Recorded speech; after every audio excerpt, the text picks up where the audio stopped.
Hello, everybody. Welcome to Read-Aloud with Miss Katie. Remember to go to YouTube and hit subscribe on Empowered Tutoring's YouTube page so you never miss a book. Today, we're going to be reading Rosie Revere, Engineer.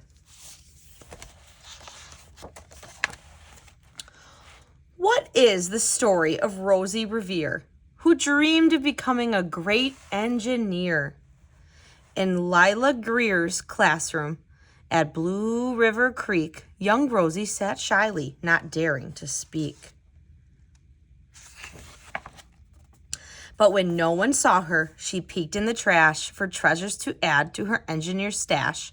And late at night, Rosie rolled up her sleeves and built in her hideaway under the eaves. Alone in her attic, the moon high above, dear Rosie made gadgets and gizmos she loved. And when she grew sleepy, she hid her machines far under the bed where they'd never be seen. When Rosie was young, she had not been so shy. She worked with her hair swooping over one eye and made fine inventions for uncles and aunts with a hot dog dispenser and helium pants.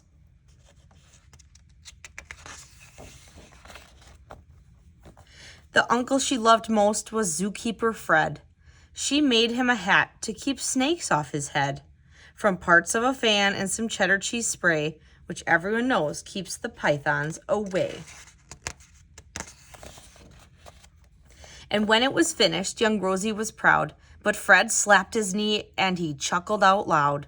He laughed till he wheezed and his eyes filled with tears, all to the horror of Rosie Revere, who stood there embarrassed, perplexed, and dismayed. She looked at the cheese hat and then looked away. "I love it," Fred hooted. "Oh, truly I do." But Rosie Revere knew that could not be true. She stuck the cheese hat on the back of her shelf, and after that day kept her dreams to herself. And that's how it went until one autumn day. Her oldest relation showed up for a stay.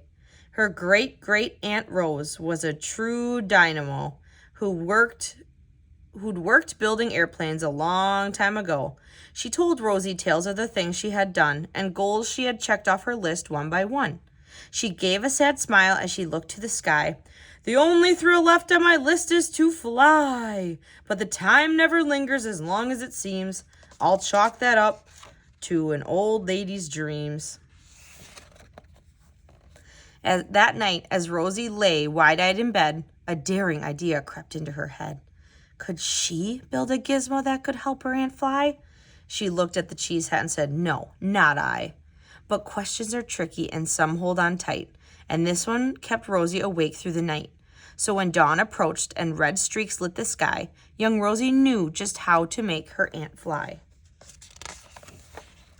She worked and she worked till the day was half gone, then hauled her cheese copter out into the lawn to give her invention a test just to see the ridiculous flop it might turn out to be.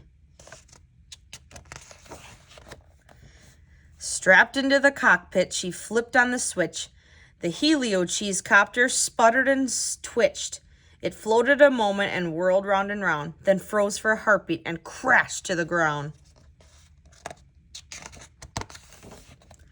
Then Rosie heard laughter and turned round to see the old woman laughing and slapping her knee.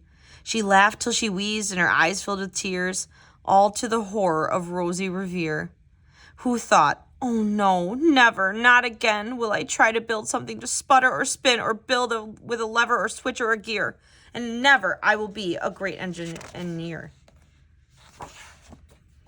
She turned on to leave, but then great-great-aunt Rose grabbed hold of young Rosie and pulled her in close and hugged her and kissed her and started to cry. "You did it! Hooray! It's the perfect first try! This great flop is over. It's time for the next." Young Rosie was baffled, embarrassed, perplexed.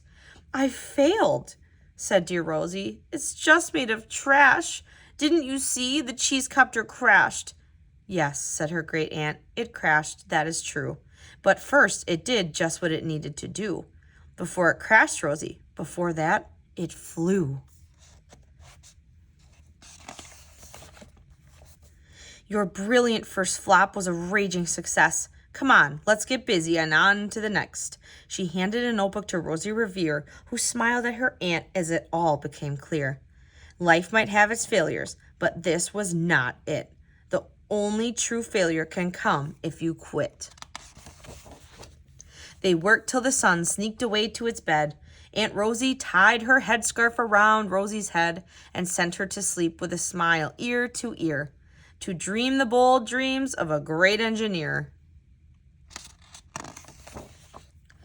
At Blue River Creek, all the kids in grade 2 built gizmos and gadgets and doohickeys too. With each perfect failure, they all stand and cheer, but none quite as proudly as Rosie Revere.